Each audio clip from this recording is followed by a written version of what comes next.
Welcome back. We are taking a look back at some of 2025's biggest stories. Texas was home to a series of deadly floods in and around our viewing area. Let's take a quick look back at some of the biggest weather events we've covered. It was a spring with a few instances of heavy rainfall. Images showing vehicles getting stuck in rushing water on Highway 90 at Leon Creek back in May. But a few weeks later, people in San Antonio began losing their lives. I've never seen this happen before in my life. Not like this. No, I've known cars to flood. They be stranded. Sometimes they'll go under because it's a bridge or whatever, but not pulled into a bayou and taken about a couple of miles down the stream. On June 12th, more than a dozen cars were swept away. 10 people were safely rescued. 4, though, were taken to the hospital. 2 men and 2 women were found dead. When I recognized the tires on this one, I thought, I believe that's my car. This video showing the current ripping, flooding this road. The bridge here ripped apart by giant chunks of concrete. And as the water recedes, cars revealed under that road. It kind of looked like a river, like a wild river.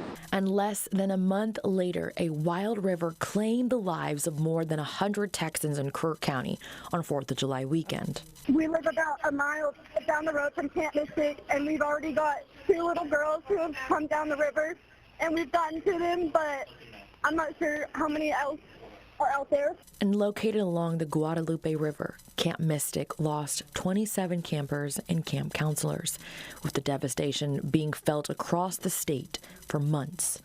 Camp counselors were praised as heroes at the State Fair of Texas.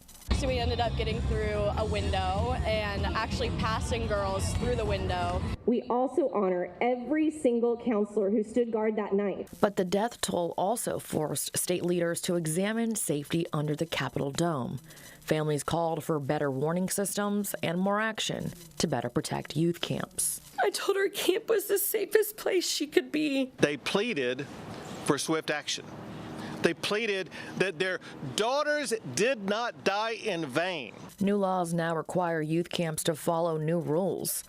Key changes include moving cabins out of floodplains, improving safety training for camp employees, and mandatory installation of early warning sirens in areas prone to flash flooding. Camp Mystic has announced it will reopen next summer. However, families are not happy and are still seeking legal action. A lot of excuses are being made, even by Mystic, after the fact. Each lawsuit accuses Camp Mystic of negligence, while the camp contends it was an unexpected tragedy that even took the life of owner Dick Eastland.